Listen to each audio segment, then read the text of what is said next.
Kita anggap ini adalah masalah yang harus kita selesaikan. Tidak boleh kita biarkan praktek jahat ini ya. Ini saya anggap praktek jahat.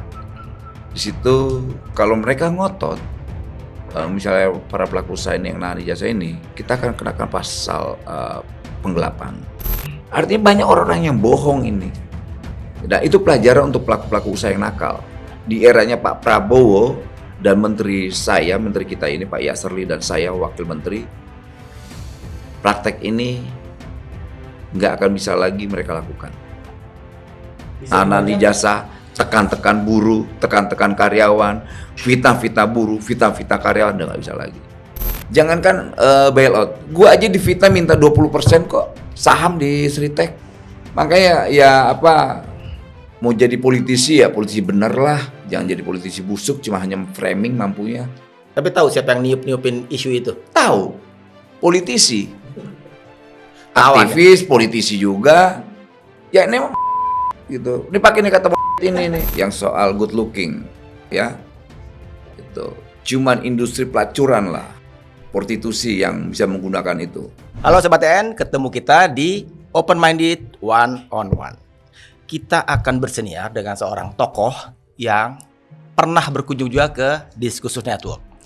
Pada pekan sebelum kontestasi Pilpres 2024 lalu, narasumber ini pernah datang, tapi saya memanggilnya Bung waktu itu, Bung Noel. Tapi kali ini datang beliau dengan posisi yang sama sekali berbeda dan saya rasanya tidak pantas untuk memanggil dia Bung lagi. Mengajar loh. Siapa si narasumber ini? Tunggu aja, sembari Sobat TN subscribe dan nyalakan lonceng notifikasinya. Ting, ting. Nah, betul ada bunyinya. Juga jangan lupa untuk follow akun Instagram kami di @diskursusnetwork.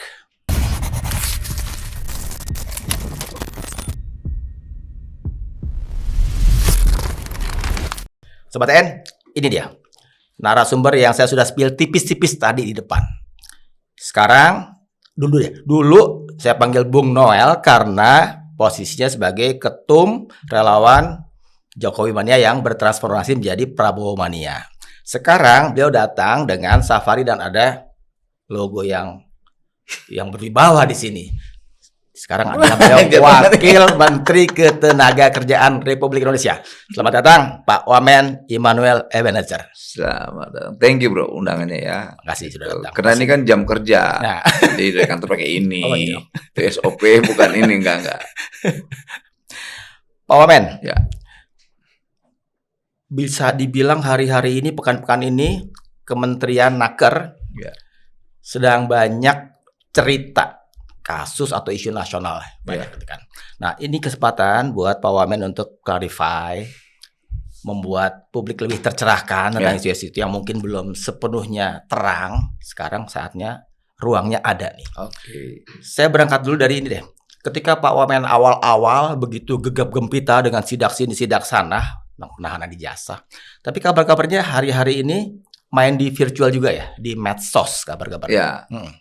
Kenapa saya main di medsos? Karena medsos itu paling murah dalam melihat persoalan dan menjangkau persoalan. Gitu. Sidak-sidak kita itu kan kita lakukan basisnya selain data dan basisnya persoalan. Nah, misalnya contoh soal kawan-kawan yang ditahan ijazahnya. Praktek penahanan ijazah ini bukan sehari 2 hari atau sebulan 2 bulan atau setahun 2 tahun. Ini sudah puluhan tahun praktek ini. Yang kejinya lagi adalah para pelaku usaha yang nakal ini ketika kawan-kawan ingin meminta ijazahnya, mereka meminta yang namanya bayaran. Harus tebus gitu ya. Harus tebus. Variatif harganya dari 300 juta, 100 juta, 50 juta, sampai sekecil-kecilnya 2 juta sampai 3 juta. Loh, logika saya bilang, loh kok begitu? Sedangkan mereka ini kan mau nyari kerja, nyari duit, bukan mau buang duit gitu loh. Sampai banyak cara-cara intimidasi, misalkan dilaporkan polisi lah apa. Nah sekarang dengan hadirnya saya di Kementerian Tenaga kita anggap ini adalah masalah yang harus kita selesaikan. Tidak boleh kita biarkan praktek jahat ini ya. Ini saya anggap praktek jahat. Di situ kalau mereka ngotot, misalnya para pelaku usaha ini yang nahan ijazah ini, kita akan kenakan pasal penggelapan. Gitu 372. Kalau KUHP mereka minta juga ngotot minta uang, kita akan kenakan pasal pemerasan 368. Jadi jangan mereka pikir dengan sidaknya saya ini mereka bisa sogok-sogok saya, nggak bakal bisa tuh. Kedua, jangan sampai, nah mayoritas nih ketika kita melakukan sidak, mayoritas kasihan para pelaku usaha ini selalu mendiskreditkan atau merendahkan kawan-kawan pekerja. Banyak sekali fitnah-fitnahan. Pertama mencuri, penggelapan dan sebagainya. Dan ternyata pas kita konfrontir, ya sudah, kalau seandainya ada tindakan itu kita laporin polisi aja. Tapi pada ujungnya pada takut. Artinya apa? Kasihan kawan-kawan pekerja atau buruh ini. Karena mereka tidak punya nilai tawar yang tinggi, ya akhirnya terkadang mereka bikin surat pernyataan soal apalah itu istilah di perusahaan itu. Ya mereka nggak punya tawar apa-apa, iya aja. Gitu. Nah, dengan adanya saya sekarang ini sudah mulai banyak yang speak up. Gitu. Jadi Republik ini bicara Lampung, Merauke, Medan, Jawa Timur, Jawa Tengah, Jawa Barat, semua menyampaikan, DKI menyampaikan semua. Bayangkan kawan-kawan sekelas dokter aja sama diperlakukan hal itu. Dokter, tenaga medis, gitu. Jadi praktek penahanan ijazah ini bukan swasta aja yang melakukan praktek itu. BUMN juga melakukan itu. Apa Gitu. BUMN contohnya? Pos, BRI, Mandiri, Pelindo, lantas banyak-banyak. Pokoknya lebih dari 3 berarti banyak kan kayak gitu. Nah, ketika kita coba memberitahu, kemudian ya BUMN kan bukan kebijakan sekarang ya, karena kan praktek ini puluhan tahun, gitu. Ya akhirnya ada beberapa, misalnya kayak PT Pos langsung membuat kebijakan bahwa PT Pos dan mitra-mitranya nggak boleh lagi melakukan praktek penahanan ijazah. Dan itu juga kemarin kayak di BRI ngotot-ngotot terus, Pak gini bla bla bla loh. Memang kalian nggak banyak melanggar. Akhirnya ijazahnya dipulangin. Tadi ngotot-ngotot semua, banyak kan ngotot. Saya bilang kurang ajar orang ini. Padahal BUMN. Itu Pak Wamen datang seperti ke Surabaya, Pekanbaru, atau karena ini sesama instansi pemerintah, cuman koordinasi di sidang kabinet, itu ada Menteri BUMN soalnya kan di sebelah. Enggak ada urusan saya dengan Menteri Kabinet. Jadi langsung turun lapangan Turun juga? lapangan. Saya nggak ada urusan dengannya. Loh kalau saya kan prinsip saya tidak mengganggu bisnis. Saya dalam kapasitas tidak mengganggu usahanya. Saya hanya ingin mengambil ijazah yang menjadi hak pekerja atau karyawan di situ. Gitu. Itu poinnya. Bukan dalam misalnya kayak kita sidak, kita ganggu usahanya. Enggak. Justru hari ini di pemerintahan Pak Prabowo, saya tegaskan sekali lagi bahwa semua pelaku usaha dan industri dan pengusaha, mereka harus dijaga.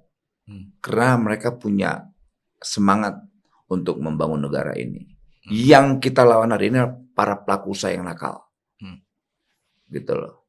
Kalau itu datang di tempat, ketemu, pasti jiper lah pengusahanya. Enggak, dia enggak jiper, ngelawan. Gitu, pejabat ngelawan. Lebih banyak ngelawan. Lebih banyak yang jiper kan ketimbang yang lawan. Ngelawan lebih banyak. Serius? Serius. Kenapa ngelawan? Karena mereka punya budaya lama. Ketika datang pejabat itu sogok, kasih duit.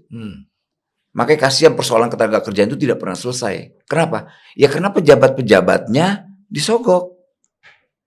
Nah di era saya nggak bisa gitu. Praktek itu sempat dilakukan. Ingat ya, praktek itu masih dilakukan. Saya tegaskan, out mereka. Kita pidana mereka. Artinya saya tegasnya bukan untuk di luar, tapi di internal juga. Internal, ya. Gitu. Jangan juga di luar kita galak, di dalam nggak galak, nggak dua-duanya. Kalau seandainya pelaku usaha nggak bisa dibina, ya kita akan pertama kita segel, udah pasti tuh. Kita ajak kerjasama dengan Kementerian Perindustrian. Kemudian kalau ada lagi yang lebih tinggi lagi, kalau kita pidana, kita kerjasama dengan aparat penegak hukum, polisian. Gitu. Jadi kita kan negara punya instrumen ya. Jadi saya ingin menyampaikan, kita hadir bukan sebagai ancaman. Kita hadir sebagai penjaga mereka. Karena kan hari ini kita lagi ramai memerangi ormas-ormas berwajah preman. Gitu. Nah, boleh dipotong ya? Boleh. Pas lagi ngomongin ormas-ormas berwajah Lo mau preman. nanya grip nih, Mas? Iya, tahu aja. Tahu dari wajah lo udah ketahuan. Gitu. Dari wajah lo udah ketahuan, muka lo kayak grip. Gitu.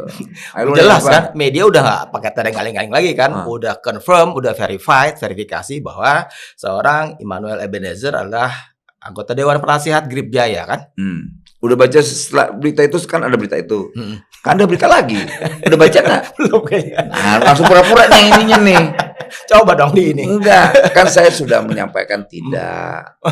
Gitu loh. Nah, kalaupun saya di Grip, ya saya bangga mereka mau mengajak saya di ormasnya sebagai penasehat. Artinya mereka butuh dinasihatin. Mereka butuh sebuah hal yang baru gitu. Karena saya melihatnya kawan-kawan di Grip, khususnya Pak Hercules ya, enak diajak komunikasinya. Gitu. Persoalannya ini kadang-kadang orang sudah paranoid, takut gitu karena kesannya apa gitu. Tidak ada usaha untuk menyampaikan ya, mengkomunikasikan. Saya sih senang-senang aja. Mau ke Grip kayak mau ke grup kayak kemana, saya senang Tapi aja. bahwa fakta Grip itu, let's say, ditolak di banyak daerah. Bali misalnya, gubernurnya Iwan Koster bilang nggak perlu kami kayak semacam ada ormas-ormas yang menawarkan katakanlah jasa pengamanan atau semacam itu karena kami udah punya sistem sendiri dengan pecalang dan sebagainya gitu kan. Juga di beberapa daerah itu kan artinya ada persepsi yang sudah kebentuk tentang ormas Grip itu. Pentingnya misalnya ya, kalaupun saya di Grip, kenapa saya ditaruh Dewan Penasehat? Mungkin ya diisi kepalanya Pak Hercules, saya bisa membantu sebuah paradigma baru di Grip. Udahlah, wajah-wajah yang kemarin preman itu coba kita bangun wajah yang lebih baik lagi, yang bersahabat dengan rakyat. Karena substansinya ormas itu kan bicara tentang kemasyarakatan, gitu. Misal pendampingan apa dan sebagainya, gitu. Jadi jangan terlalu alergi. Gini, memang kita tahu Bung Pak Hercules ini kan punya masa lalu yang luar biasa gelap kayak gitu ya. Tapi ketika orang berbuat baik, kita larang tuh enggak? Ya sudah. Ya udah. Pertanyaan itu yang paling penting harus saya jawab. Gitu. Lo butuh jawaban yang konyol lo kayaknya. Udah, kita Lo kenapa gini udah terus lo? Kita stop dulu ya. Yang baik aja stop nih. Ini maunya yang jahat-jahat lo. Kita stop tanggrip. Lo benci ya sama Grip ya? Enggak lah. Oh, lo takut sama Hercules, takut deh sama Hercules, nanti gue bilangin. Mau dibalikin lagi nih. Hercules. Ini mau balikin lagi tema kita nih. Tadi aja sebenarnya menjawab tapi kurang menjawab. Nanyanya soal betul. Ya katakanlah sekarang lebih main ke sosial media, virtual. Awal-awal kan sidak sana-sana kan. Nah, adakah sidak-sidak virtual itu lebih efektif atau enggak efektif sama sekali ketimbang datang langsung? Sangat efektif. Karena kita bisa menyampaikan itu lantas disambut oleh publik. Sampai saya bikin aplikasi namanya Buru Tanya Wamen. Buru Tanya Wamen. Cuman modal 100.000. Ya wajar dengan harga murah, banyak yang laporan jebol, handphonenya jebol, semuanya jebol. Gitu. Jadi ya sangat solutif. Apalagi kayak saya langsung ke bawah kan, ke lapangan.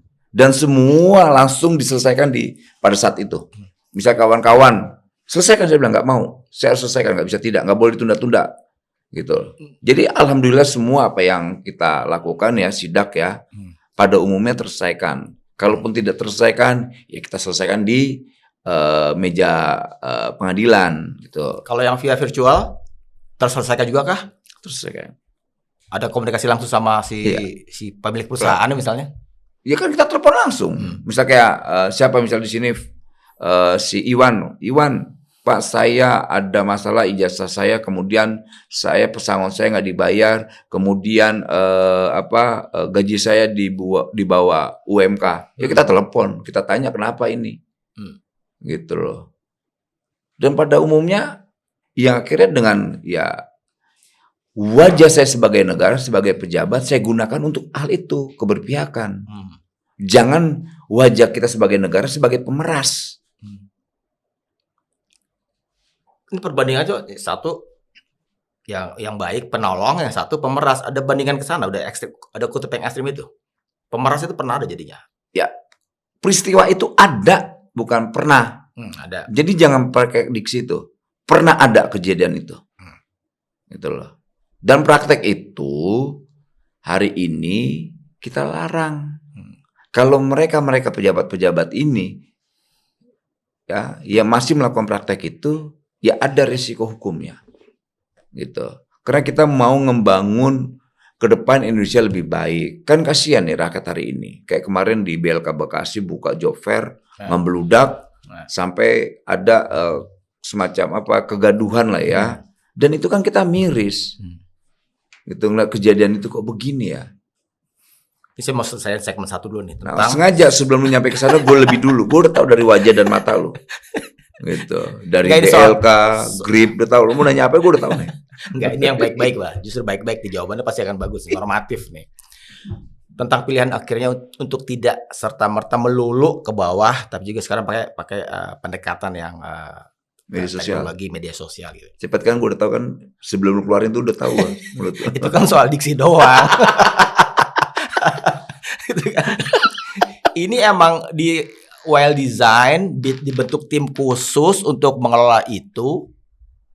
Artinya kan ada aspek audio, ada visual, ada segala macam. Yang murah meriah aja. Murah meriah biasa aja. Pakai gue modal cuma 100.000. Modal handphone gue pasti lah ya. Gitu. Tapi yang paling penting dibikin gagasannya sama anak-anak tim-tim gue ini. Ya asal goblek aja, yang penting tersampaikan lah pesannya gitu. Nah, itu adakah pernah terjadi dengan kualitas produksi untuk segala awalnya itu 100.000 aja, ya kan pasti terbatas kan broadbandnya atau segala macamnya kan, dan kemudian ketika yang masuk banyak down, itu bukannya malah jadi simalakama orang-orang ini tepu-tepu doang nih, baru masuk nggak bisa masuk gitu.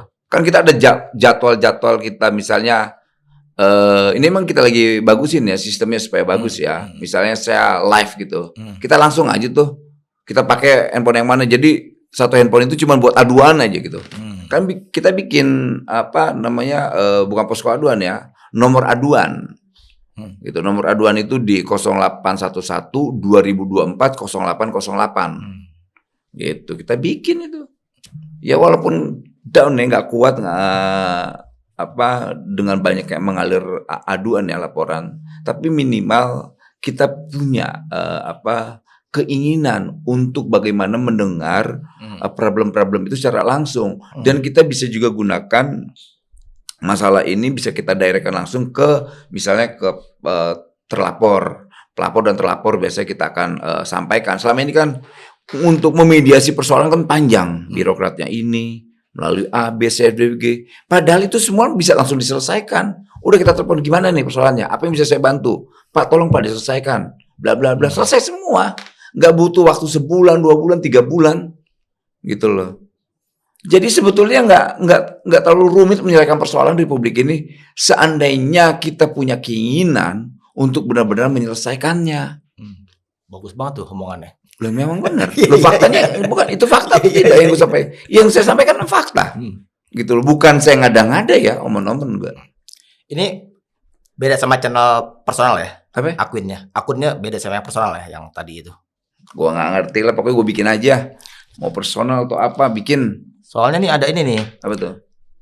Diskursus berbaik-baik nih sama Pak Wamen. Kan saya harus nggak baik, gue nggak apa-apa.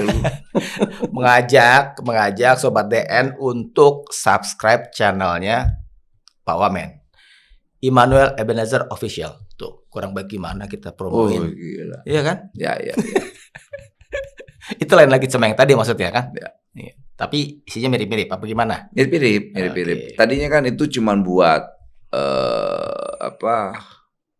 foto dan dokumen pribadi ya. Tapi lama udahlah buat inian kerja kita, dokumentasi kerjaan kita, menyampaikan. Misalnya kayak kemarin ya, Daikin datang ke ruangan saya, dia bicara di sana ada lowongan kerja berapa, kita tanya ada 2.500 lowongan pekerjaan. Ini sudah kita gunakan media kita.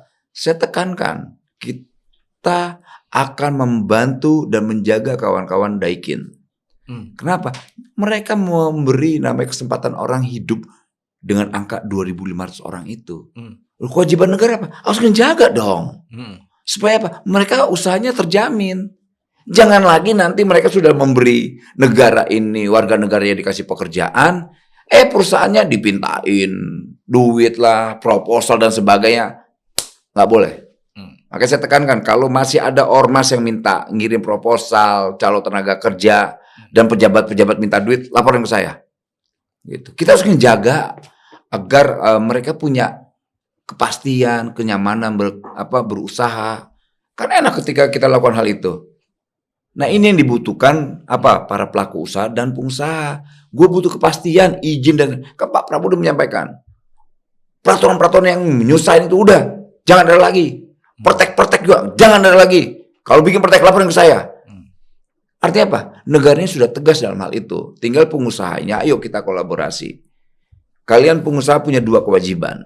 1, bayar pajak. 2, sejahterakan buruhnya. Ya udah, kami negara menjaga itu semua. Gitu. Ini sekarang kita ngomong kasus-kasus yang pernah disidak Pak Men, Oke. Pak Wamen ya. Surabaya deh, waktu itu rame banget tuh. Udah Sentosa Sil ya belakangnya. Sil. Itu sampai sekarang Pak Wamen masih keep in touch nggak untuk ngawal kasus itu? Kita tetap pantau. Terakhirnya bagaimana? Ya, akhirnya ujung-ujungnya ya dari nggak ngaku kita segel, kita sidak, kita proses, masuk penjara. Padahal awalnya kita cuma minta pulangkan ijazahnya. Ya dia masih ngotot tidak. Yang kasihan kan Pak Wakil Wali Kota Surabaya. Yang Dia bilang penipu ya. Kemudian dia laporkan ke Polda. Bayangkan seorang pejabat negara yang mewakili wilayahnya Surabaya, khusus kota Surabaya, dia coba ingin melindungi warganya, dilaporin. Ya saya waktu itu tersinggung, kok kurang ajar orang ini ya, sehebat apa gitu loh. Makanya saya gunakan instrumen saya sebagai kementeriannya untuk bisa melihat persoalan itu. Waktu itu kita tanyakan, kalian kan nonton tuh gimana kita komunikasi sama Bu Diana ini. Ya. Nggak ngaku, bahkan dia nuduh salah satu karyawannya, biasa pelaku-pelaku usaha nakal ini mencuri, gelapin dan sebagainya. Bahkan dia nggak ngakuin bahwa itu karyawannya. Gitu. Banyak kasus Sanel Tour and Travel di Pekanbaru sama itu juga. Pertama nggak ngaku juga dia nahan. Dia pulangin tuh 7. Tapi mulanginnya lewat DPRD provinsi. Kita sidak lagi, kita segel, dia nggak ngakuin. Karena kita ajak korporatif udah datang ngobrol. Kita tunggu di kantornya dia. Dia bilang mau datang, ternyata apa? Kabur dia naik pesawat ke Malaysia dan katanya informasi ke Jepang. Lantas mereka pikir kita nggak nungguin, kita tungguin dia sampai pulang. Kita tungguin, gitu, kita tungguin. Artinya banyak orang yang bohong ini. Nah itu pelajaran untuk pelaku-pelaku usaha yang nakal. Di eranya Pak Prabowo dan menteri kita ini Pak Yasserli dan saya wakil menteri, praktek ini nggak akan bisa lagi mereka lakukan. Bisa tanah dibaca jasa, tekan-tekan buruh, tekan-tekan karyawan, fitnah-fitnah buruh, fitnah-fitnah karyawan, udah nggak bisa lagi. Ini bisa dibaca sebagai fenomena apakah pengusaha-pengusaha bandel itu memang sedang melecehkan negara? Memang mereka menghina negara. Karena mereka nganggap lu pada koruptor semua, lu bandit semua. Nah makanya kenapa saya bangga sekali ketika mereka tidak hargain. Saya bangga sekali. Maksudnya? Biar negara ini lihat nih, negara ini tidak ada selama ini.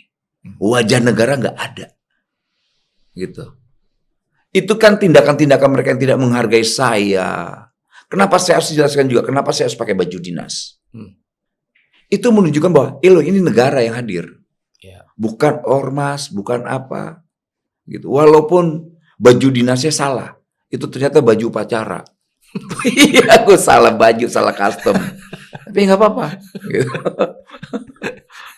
Kan bukan di bajunya. Yang penting substansinya, tindakannya. Ya kan?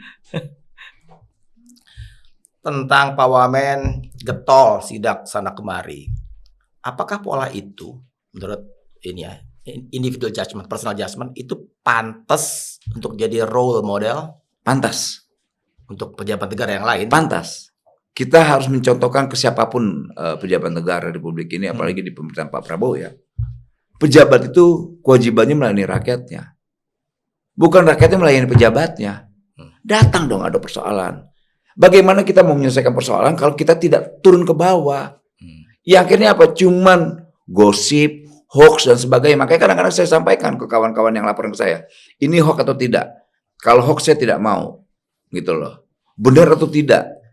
Gitu loh. Benar Pak, kamu hadir ya. Makanya setiap saya sidak, orangnya harus hadir yang melaporkan. Gitu, agar tidak timbul fitnah dan sebagainya.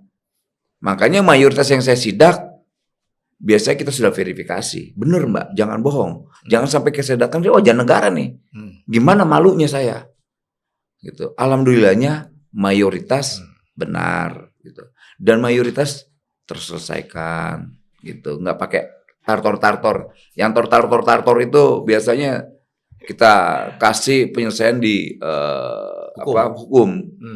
Gitu. Kita kan nggak mau mentang-mentang negara kita kurangnya nggak mau. Udah ada instrumen hukum, ada aparat penegak hukum kita, khususnya kepolisian. Kita akan kerjasama dengan kepolisian. Dan alhamdulillah semua gercep tuh Pak polisinya, nggak pakai lama-lama tuh polisi.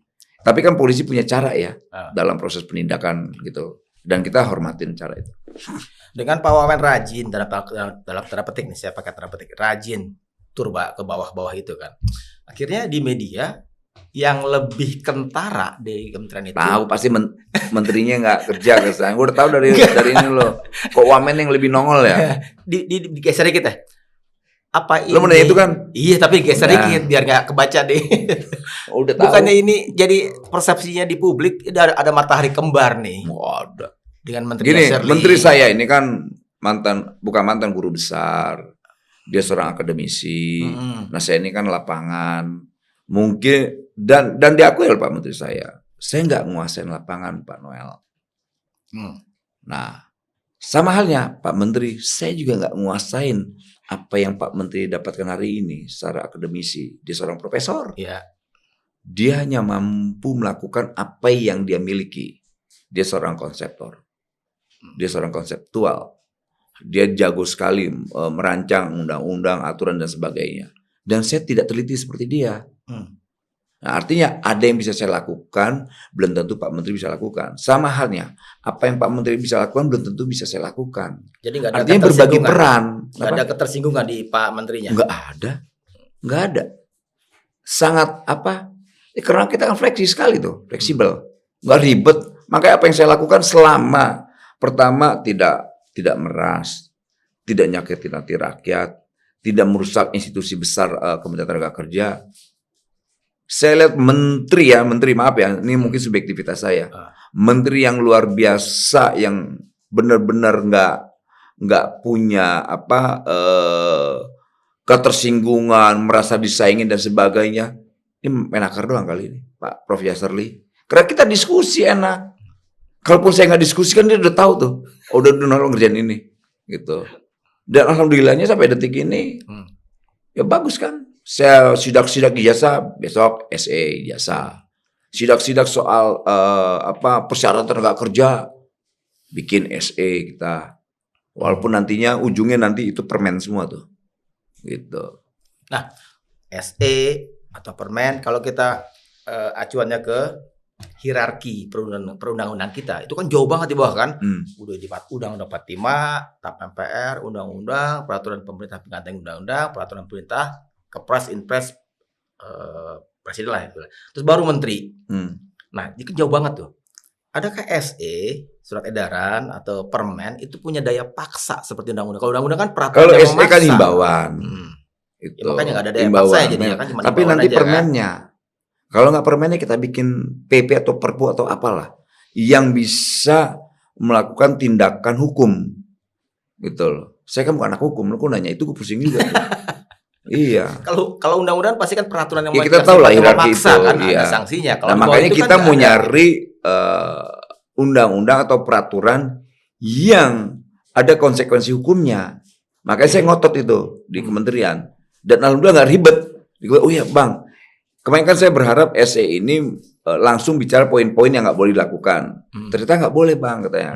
Karena itu bukan hukumnya, karena dia nggak bisa melakukan eksekusi. Itu hanya bisa nanti di peraturan menterinya. Gitu kita akan jabarkan poin-poin yang punya kekuatan hukum dan dampak hukumnya.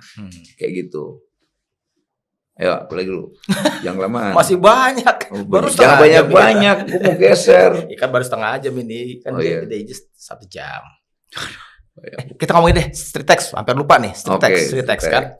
Di awal-awal Pak Wamen ke sana itu menumbuhkan harapan bagi pekerja-pekerja street tax, buruhnya lah, pekerjanya lah pokoknya kan. Karena seperti ada jaminan nggak ada nih PHK, gitu kan. Tapi ujung-ujungnya kan PHK juga nih. Hilanglah semua itu kan, gitu kan.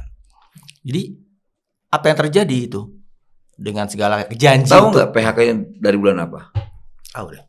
Tahu nggak bulan apa di PHK-nya? Buruh.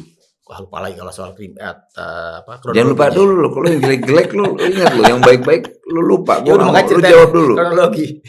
Itu PHK itu setelah adanya kabinet merah putih, Oktober. Itu ya PHK di Sritek ya.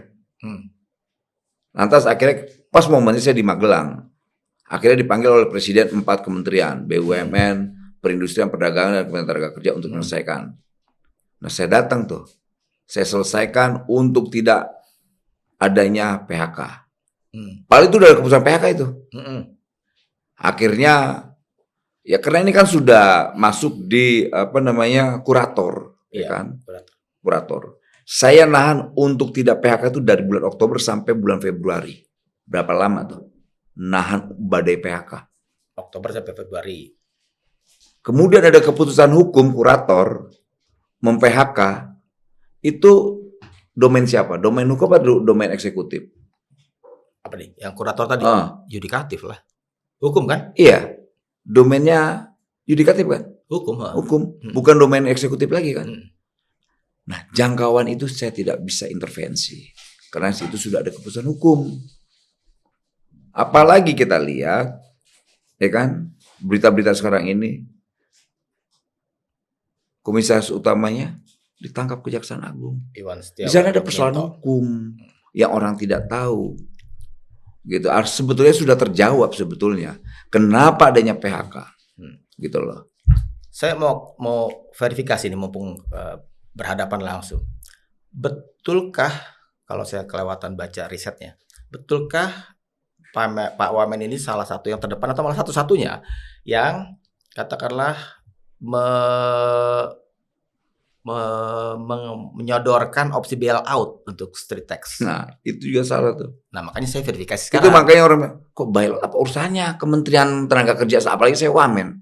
Kok mengusulkan bailout? Inilah satu-satunya peristiwa ketika pengusaha, pemerintah, siapa itu bersatu. Nah, di situ kan konteksnya jadi ya. Ini pasti lu coba omongan saya tidur lu ya. Udah tahu lu, karena yang menyampaikan itu saya tidur. Gimana seorang Wamen mau ngomong bailout? Gue ini orang nggak ngerti soal ekonomi, Bos. Ya usulan, kemarin di forum itu. Nggak ada juga, gue nggak usulan. Di kepala juga gue kagak tahu. Gitu, bailout itu. Gue hanya fokus persoalan ketenaga kerjaannya. Persoalan bisnisnya, apanya, gimana, skema apa, gue nggak ngerti. Gue hanya tahu persoalan bagaimana gue coba menahan, menghold supaya tidak ada PHK. Kemudian ada keputusan hukum melalui kurator, yaitu bukan jangkauan gue lagi. Makanya rakyat ngina-ngina, gue nggak apa-apa lah. Orang gue udah tahu kok, gitu loh. Makanya ini nih jadinya lebih dekat ke ranah politik nih jadinya nih, yang street tax ini nih.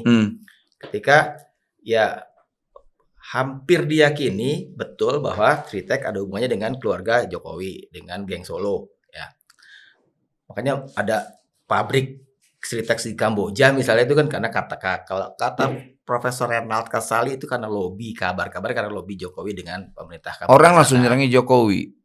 Dulu pas isu-isu bailout bukan ke Jokowi. Ke siapa? Soeharto, Cendana, Orde Baru. Makanya jangan sepenggal-sepenggal dapat informasinya. Karena gue tahu saat itu peristiwanya. Ketika ada isu street tax, ketika pemerintah langsung turun tangan, isu bailout yang lebih tinggi. Wah, bailout. Wah, ini Cendana, Soeharto. gitu loh. Yang Jokowi ini kan baru ini. Keren yang ngomong Said Didu, teman-teman gue, lantas siapa Rizal Karsali, apa semua dikait-kaitkan. Tahu gak kenapa pemerintahan Pak Prabowo marah? Gak ada yang tahu kan? Makanya sekarang kita mau tahu. Nah itu salah satunya yang hari ini di tangan Kejagung. Ya. Nah, Gitu. Ada praktek pelanggaran terkait keuangan. Nah itu kan jadi kayak moral hazard kan pinjam utang bank banyak banget untuk investasi yang keluar. Nah, yang katakanlah mismanagement jadinya kan. Terus kemudian minta di bail out, tapi kemudian di dalamnya itu dibaliknya ada praktek itu memperkaya siapa yang sendiri. Bail gitu. out? Gue tanya. Makanya ini perlu diklarifikasi. Nah makanya tadi kan udah gue bilang, gitu. Kesannya negara ini akan melakukan bailout. Jangan sampai kayak nanti yang pengemplang yang lainnya. Kan kita tahu itu. Saat itu Oktober itu isunya itu. Ini baru-baru sekarang ini arahin ke Jokowi. Ya ampun pada keji-keji. Kalau nggak ngerti masalah udahlah. Kita yang langsung tahu soal masalahnya. Gitu. Makanya ya apa, mau jadi politisi ya politisi bener lah. Jangan jadi politisi busuk cuma hanya framing mampunya. Gitu. Gue ini petarung bos. Gue udah ingatkan kawan-kawan gue itu, bos gue ini petarung. Gue ini jabatan gue cuma SK sama kantor doang. Lebih dari itu gue masih anak jalanan ya, aktivis jalanan. Jadi gue nggak takut. Jangankan bailout, gue aja di Vita minta 20% kok saham di Sritek. Gue dituduh 20%. Logika gobloknya itu apa coba? Ini perusahaan bangkrut, minta 20% saham. Begonya minta ampun. Masa gue mau saat bangkrut gue ikut patungan biayain kebangkrutannya? Mau minta saham itu perusahaan yang establis, yang bagus, yang udah berjalan gitu loh. Bukan yang gue bangkrut. Tapi tahu siapa yang niup-niupin isu itu? Tahu. Politisi. Aktivis, politisi juga. Ya ini gitu. Ini pakai nih kata ini. Gitu. Makanya gue bilang, gue udah bilangin ke mereka. Ingat ya, ketemu gue injek kepalamu. Gue kasar, gue gak baik, gue gitu-gitu. Iya, gue gak ada baik-baiknya. Dah. Apalagi lu? Santuy dulu, santuy. Ada emosi gue sama lu. Ya minum dulu. Nyebut, but. Temenin ya. Sekarang kita ngomong soal kebijakan yang mutakhir juga. Apa tuh? Seksi. Apa lagi? Rencana, ya jangan dikejar-kejar dulu. Dia tertekan. Penghapus. Rencana penghapusan. Mau tahu lo ngomong apa? Gue mau tahu arahnya kemana soalnya. Yang pasti menyenangkan buat para job seeker, pencari kerja kan. Rencana penghapusan tuh yang kriteria good looking, berpenampilan menarik, batas usia, status pernikahan. Itu idenya dari mana? Kenapa baru sekarang maksudnya? Bahwa itu kan udah bertahun-tahun dulu juga ada begitu gitu. Iya. Ya itu salah satu persoalan. Kan orang hanya bicara mencantumkan angka-angka pengangguran itu 7,2 juta. Miskin ekstrim itu 24 juta. Loh kita negara ternyata abai terhadap persoalan-persoalan yang di bawah ini. Salah satu membuat mereka miskin itu ya karena ada regulasi yang begini. Bayangkan mereka gimana mau mengurangi angka pengangguran kalau seandainya regulasinya membatasi orang untuk bekerja. Misalnya perusahaan A membuat syarat, dan bukan perusahaan A, hampir semua perusahaan lah. Ya. Saya bisa katakan hampir mayoritas semua perusahaan melakukan praktek itu. 18 sampai 35. Lalu bagaimana dengan krisis sekarang, orang yang lay off PHK umurnya ada yang 36, 37, 38, 40 sampai 60, 65. Yang mereka juga punya skill untuk bekerja. Hilang tuh harapan itu untuk mendapatkan pekerjaan lagi. Berapa angka pengangguran? Dampak dari syarat-syarat yang menyesatkan ini. Jutaan. Kalau dibolehkan lagi yang di atas, katakanlah tadi yang 18 sampai 35. Sekarang dengan rencana dihapus itu yang di atas 35 jadi boleh lagi kan bertarung di pasar kerja kan. Apa ini enggak akan mengganggu yang di terminologikan sebagai bonus demografi nanti nih. Nah, itu salah satunya. Ini aja nggak bonus demografi aja. Ini kan 2035 nih, bonus demografi 2030 sampai 35 lah ya kan. Itu terjadi. Ini aja belum terjadi itu sudah angka pengangguran kita gila-gilaan. Ngatasinnya apa? Dengan cara ini dong. Bikin lapangan pekerjaan, jangan diperas perusahaannya. Atas perusahaannya juga jangan bikin syarat-syarat yang menyesatkan, yang hanya menambah angka pengangguran dan kemiskinan. Kan nggak susah. Syaratnya kan cukup ini, skill, punya integritas. Ya udah perusahaannya butuhnya apa? Bisa perusahaan operator, ya dia harus punya skill terhadap operator, gitu loh. Ya kan? Misal skill alat berat, ya udah alat berat aja skillnya, dan dia jujur terhadap pekerjaannya. Ngapain ribet-ribet? Ini kita kadang-kadang ada mitos selalu yang dijaga di publik. Kasihan orang tua bekerja. Justru lebih kasihan lagi kalau mereka nggak bekerja. Masa mau jadi pengemis buat anaknya? Ini buat lu, nanti lu udah tua nih. Gue sedang melindungi lu nih di akhir tua lu nih. Maksud saya kebijakan-kebijakan berpihak ini ayo dong kita dukung. Apa sih ininya beratnya perusahaan? Kan banyak juga kadang resisten. Saya bilang enggak. Saya bilang kalau kalian perusahaan meminta sebuah relaksasi ke negara, kita bantu. Kalian minta, Pak tolong ormas diatasin dong Pak, kita atasin. Pak pejabat-pejabat yang minta saham, kita hajar. Pak pejabat-pejabat yang minta, kita hajar. Permintaan negara cuma dua. Bayar pajak, sejahterakan buruhnya. Jangan dari syarat-syarat itu tuh, yang menyesatkan itu tuh. Gitu. Kan ini juga jadi ancaman ketika angka pengangguran, apalagi ngadepin bonus demografi. Ini menjadi monster semua nih. Kalau orang sudah lapar bos, apapun dihajar bos. Gitu, hanya untuk menyambung dia bisa hidup. Dan kita tidak mau melihat bangsa ini, negara ini yang ke depan begitu. Kita mau semua kita rakyat ini atau siapapun jalan dengan senyum, jalan dengan tenang, kemana-mana bisa saling nyapa. Bukan kemana-mana saling curiga, ngotot-ngototan, nggak ada duit, lapar, timpa, tikam. Nah, kita tidak mau. Kalau itu terjadi, saya anggap negara abai terhadap warga negaranya. Nah, tugas kita hari ini hadir tengah-tengah persoalan mereka. Itu yang namanya negara.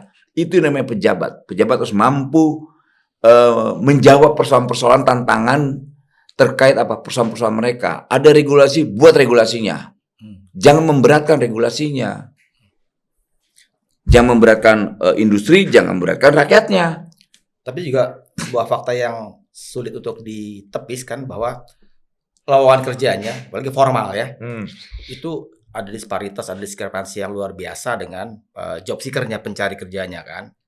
Jadi bagaimana kabar dengan target, belum lama Presiden bilang 8 juta lapangan kerja baru dengan 30 proyek besar. Iya.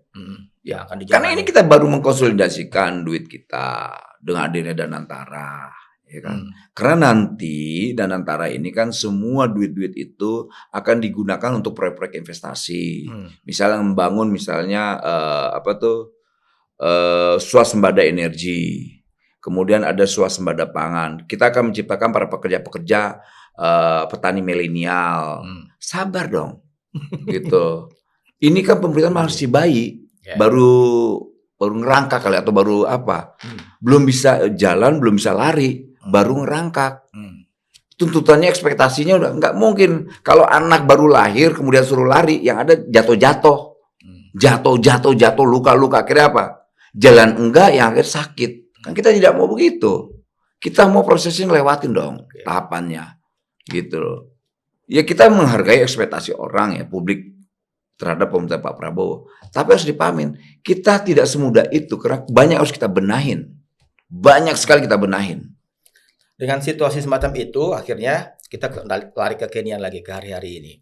Ketika ada event yang namanya job fair, itu membludak, berjejal-jejal, berdesak-desakan. Sampai saya sempat cermati, saya riset isinya medsos. Ya. Karena lebih real yang mereka ceritakan, yang mereka diskusikan. Betul. Makanya nih saya baca nih, biar ini. Lo yang negatif lu baca. Tetap ada tentang job fair itu yang yang baik-baik, Coba tapi baca. segelintir lebih banyak yang jelek. Gitu. Makanya Wajar. ini Itu realita. Nah, ini dengan bahasa mereka ya, Iya. nggak dibahasa formalkan karena emang biasanya kan ini Ya, anak-anak nggak apa-apa muda ya. kan, pemain baru yang baru masuk pasar kerja gitu ya. Ya. Ikutan Jover ternyata taruhannya nyawa gitu kan. Ya, nyawa lah gimana dari rumahnya dia naik mobil ya pasti nyawa lah. Di tempatnya. Kayak kemarin di Cikarang kan itu ada open air-nya, Oh. kan? Itu Jover di mana? Yang mana? Yang itu di Kementerian Tenaga Kerja atau di mana? Yang kemarin Cikarang ini yang Ya belum. Cikarang kan. Ya, Kemarin maksudnya di tempat gua aman. Iya, emang ada di situ emang ada. Tapi kayak Cikarang kemarin yang baru ini. Kan kebanyakan di tempat lain kan juga open Bludak. air gitu kan, membludak, berjejal-jejal gitu kan. Jadi ini mungkin agak lebay tapi pengkiasan yang menarik, taruhnya nyawa ikut Jover. Iya, wajar bahasa rakyat nggak apa-apa. Udah kayak. Terus nih. Ada yang bilang gini, kok masih pada mau sih ikut beginian ya? For information, kantor ikut Jover itu nggak bener-bener nyari employee. Cuma buat branding aja. Gimana tanggapannya Pak Wamen? Saya rasa apapun yang disampaikan rakyatnya nggak apa-apa, nggak ada yang salah. Gue sering ikut Jover bekas kantor-kantor gue. Dan ya, setelah kalian scan atau collect CV, ya udah, boro-boro screening, dilihat aja enggak. Ya nggak apa-apa. Kok kita harus anti terhadap bahasa rakyat? Oke. Sumpah, dulu awal-awal lulus, gue getol banget ikut Jover kayak hampir semua Jover di daerah gue datengin. Gue sekali bikin CV sampai 30 CV kan, buat stok. Dan yeps, zong semua. Nggak pernah samsek dipanggil dari Jover satu pun. Ini mungkin ada hubungan dengan kualifikasi personalnya ya. Tapi kan ya kebanyakan banyak cerita yang begini nih, nuansanya, Ya, nggak apa-apa. nadanya. Kan gini, kadang-kadang job fair itu kan tidak sesuai harapan para pencari kerja. Misalnya dia butuh standar kerjaan misalnya apa gitu ya di bidang A. Ternyata tidak, ya gimana mau dipanggil? Gitu loh. Jadi banyak yang apa-apa, apapun lah itu jadi masukan buat kita. Kita nggak boleh ngebantah hal kayak begitu. Nah, yang lebih jahat lagi ada yang ngomong nih. Ada yang cuma buat ngumpulin follower sosmed kantor dan buat kontennya doang. Ya nggak apa-apa. Nggak boleh. Kenapa salah sih? Oke deh. Atau ada yang lebih, ya mungkin agak-agak ke kriminal kalau betul ada ya. Kan di Jover itu biasanya juga ada pesertanya dari fintech, financial technology, perusahaan-perusahaan fintech gitu kan. Nggak usah sebut nama ya. Nah itu biasanya dimanfaatin sama mereka tuh. Data-data personal datanya, kemudian yang para pesertanya itu, ya kemudian disebar tuh produk-produk si fintech itu ke mereka-mereka itu, jadi dapat data gratisan dan banyak. Oh, nanti kita tertibkan fintechnya. Nah, itu penting Itu jadi kita tertipin. Hmm. Karena gini, nggak boleh mereka mengambil data para pencari kerja. Ya betul itu, saya baru dapat masukan nih. Sebutinnya fintechnya apa? Biar kita ambil lagi tuh data-datanya tuh. Mereka nggak punya hak sedikit pun mengambil data.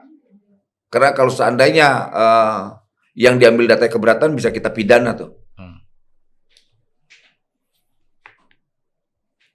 Apalagi lo? Baru dikasih kode nomor depan, nomor 6 suruh baca. Tunggu dulu. Nomor 6. Apalagi yang tadi mau dihapus tuh. Batas usia, good looking. Lantas tinggi badan. Tinggi badan. Belum nikah atau apa. Lantas sampai ada yang maaf ya kawan-kawan yang perempuan ditanya nomor BH. Sampai tanya perawan atau tidak, kan konyol. Gitu loh. Itu menurut saya pelecehan. Kasian dong kawan-kawan perempuan kok digituin. Mungkin ya kalau mereka, maaf ya, perempuan yang tidak punya kesadaran bahwa itu pelanggaran, mungkin dia biarkan. Tapi kali ini ada hal-hal itu lapor ke kita pidanain itu. Gitu. Nah, sebelum SE itu muncul atau permen itu, jadi sandaran hukumnya apa untuk para yang bandel-bandel itu yang masih melakukan praktek-praktek yang tidak pantas itu? Nah, makanya kan mereka memanfaatkan regulasi yang kosong. Makanya kita ciptakan aturan. Lucu masa negara selama ini kosong tidak ada aturannya. Kan aneh. Makanya nah, ini kan negara udah berpuluh tahun, masa nggak paham itu perlu sebenarnya? Tahu saya yang itu Yang Gojek kayak ojek online ini lihat nggak ada aturannya tuh. Ada aturannya. Karena perilaku mereka nih para platform-platform digital ya, tapi saya nanti kasar ya lah. Gua keprovokasi udah lanjut yang lain aja. Justru itu publik biar tercerahkan nih. Udah, jadi yang mana nih soal itu? Nanti aja itu temanya kan beda nih. Nanti gua panjang ojeknya. Ini soal ojol-ojol tadi kan terakhir kan, yang ngomong-ngomong soal ojol ya tadi ya? Enggak tahu. Lupa gua. Tapi kalau soal ojol, itu kan sebenarnya di sini regulasinya agak susah dipahamin kan? Bukan susah dipahamin, Kan nggak ada aturannya. Aturannya berpihak kepada mereka. Ini undang-undang transport lalu lintasnya kan bilang kalau public transportation itu kan minimal tiga roda kan? Nah itu motor semua tuh ojek. Nah ini kan menjadi perdebatan. Kenapa nggak disah dilegalkan dulu tuh? Nah kan mereka butuh kajian lah, nggak mungkin kita mengambil sebuah keputusan atau aturan yang mudah sekali ditafsirkan. Saya nggak mau, karena ini aja kita masih berdebat soal driver itu mitra atau pekerja. Kalau menurut platform digital mereka adalah mitra. Menurut Republik ini sebelum ada platform-platform digital itu mereka adalah pekerja. Karena ada 3 unsur. Upah, perintah, dan paling satu lagi itu. Ada semua unsur itu. Perikatannya. Jadi ya tuntutan kawan-kawan ojol ini wajar. Nah kan dilihat kosong dimitrain, mitra itu bla bla bla. Loh mitra itu menurut pandangan kita sebagai negara saling menguntungkan. Bukan dirugikan. Kawan-kawan ojol ini kenapa melakukan protes dan sebagainya? Ya karena ada sesuatu yang dirugikan. Gitu loh. Jadi apa yang tadi batal mau diomongin tuh tentang ini? Enggak, udah itu nanti aja. Lu mau pancing gak bakal keluar tuh. Ayo. Terakhir tentang terakhir beneran lu ya. Angka apa? Beneran terakhir. Angka tingkat angka pengangguran yang terbuka segala macam. Ini jelas-jelas ada 2 angka yang berbeda. Kalau kita acuannya ke misalnya ke Partai Buruh sama litbangnya dia sama Solidaritas Buruh-Buruh gitu lah ya. Itu bilang selama Januari sampai April ya, 4 bulan pertama 2025 udah 70.000 PHK terjadi. Kan? Ya dengan segala macam indikator ya. Indikator klaim jaminan hari tua lah segala macam dari BPJS kan. Tapi menteri, nyebut menteri nih. Bos. Menteri Syari bilang cuma 24.000. Ya kan nah itu lihat perbedaan itu dari mana tuh? Kan kita ngukurannya dari laporan BPJS gitu yang lapor. Nah kalau nggak ngelapor gimana? Kan kita mau bicara tentang data kan. Menteri saya kan bicara tentang basisnya data, bukan basis katanya. BPJS kan juga. Ya melalui data itu. Misalnya Dinas Tenaga Kerja kota, provinsi, baru kita. Nah kalau mereka main laporan aja, ya kita nggak tahu di mana laporan itu. Nah makanya pentingnya para industri ini, kawan-kawan buruh ini bikin laporan ke kita biar benar firm. Jangan sampai nanti kan akhirnya timbul pertanyaan itu, kok beda ya antara kementerian dengan serikat buruh? Atau beda nah, mereka lapornya ke serikat buruh. Gimana?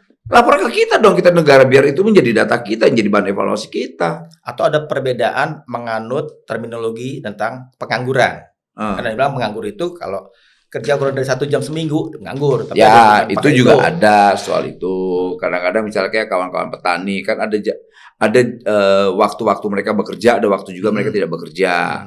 Mungkin itu juga menjadi hitungan gitu loh. Gitu. Makanya kemudian Said Iqbal, Partai Buruh punya gagasan untuk perlu dibentuk Satgas PHK nasional supaya angka pengangguran itu seragam, nggak ada perbedaan dari berbagai bagus pihak. Gagasannya. Ya bagus gagasannya, kenapa enggak? Kita nggak boleh alergi terhadap gagasan yang baru, yang bagus gitu. Saya senang-senang aja. Gitu. Kan kita mau bangsa ini, negara ini maju ke depan kan. Apapun gagasan yang kiranya bagus nggak boleh kita alergi, nggak boleh resisten. Tapi belum dikaji betul kan ini? Kenapa? Belum dikaji betul ya? Ya silakan dikaji, nanti kita lihat, kita bisa kerjasamakan. Kalau bikin regulasi, mau bikin badan, mau bikin apa, ayo. Orang kan saya yakin sekali apa yang ingin dilakukan oleh Said Iqbal mungkin pasti ada yang menjadi analisa dia bahwa ini penting harus dilakukan. Kan pasti basisnya analisa dia.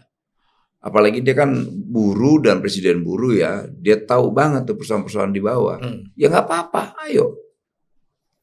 Oke, closing statement deh.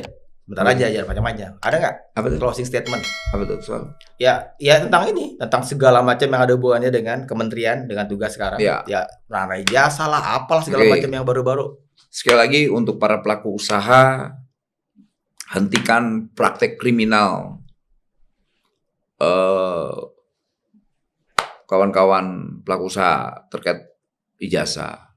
Kedua, jangan lagi rakyat dibebani oleh syarat-syarat yang tidak ada korelasinya dengan pekerjaan. Misalnya good looking, kecuali mereka industri pelacuran. Kalau industri pelacuran butuh ya namanya hal yang menarik. Tuh. Jadi yang hanya boleh melakukan hal itu industri pelacuran, pramugari, penerbangan ya, karena dia butuh kecantikan dan sebagainya ya. Emang industri pelacuran di sini legal ya? Kenapa? Legal. Gue nggak nanya itu. Gue cuma ingin menyampaikan untuk orang-orang yang masih pakai syarat-syarat itu. Lantas usaha kecantikan itu boleh pakai regulasi itu good looking. Lalu bagaimana yang bukan itu nggak boleh? Gitu. Apalagi lu nanya? Udah daripada ini moodnya hilang. Oh iya. Udah ya bener ya? Apa tuh? Udah ya? Udah Ya lah. udah kalau gitu. Sobat DN, itu tadi segala paparan Pak Wamenaker kita. Banyak yang menarik, karena juga banyak yang ceplos-ceplos, tapi juga ada yang ditahan-tahan, yang sampai sekarang belum mau diumbar. Kita tunggu aja, mudah-mudahan itu nggak disimpan selamanya, karena publik lebih perlu itu. Pejabat ya, pejabat kan harus ada transparansi dong. Iya. Iya dong. Karena kan kita sedikit masyarakat masih feodal. Hal-hal yang kita terbuka dia nggak etis lah, kan nggak masa bodohan. Ya udah. Tuh lo tayangin tuh Apa tuh? yang soal good looking Ya. ya. Itu cuman industri pelacuran lah, prostitusi yang bisa menggunakan itu. Kecuali mereka industri pelacuran ya dan industri prostitusi. Makanya tadi ditanya emang industri prostitusi di Ya sini nggak tahu, legal? tanya dulu. Oke. Sobat TN, itu aja. Silakan disimak lagi karena ini menarik, betul-betul menarik, gitu kan. Seorang wamen yang katakanlah segala bicaranya lebih banyak yang di luar formalnya, gitu kan, di sini, di channel ini. Jadi bukan cuma tentang ini aja, bahwa ini adalah channel Diskusinet adalah media yang terverifikasi Dewan Pers. Jadi ini karya jurnalistik yang bisa dipertanggungjawabkan. Oh, ini keren jurnalistik juga. Iya dong. Dia masih Iya kan? pakai mazhab jurnalistik. Ya Luar udah. biasa lo, dunia podcast pakai standar jurnalistik bagus untuk mendidik para podcaster ini. Jadi jangan kurang ajar. Ya udah, Sobat TN. Daripada lebih panjang-panjang lagi kan disambar-sambar, saya tutup aja sekarang di sini. Saya pamit, tapi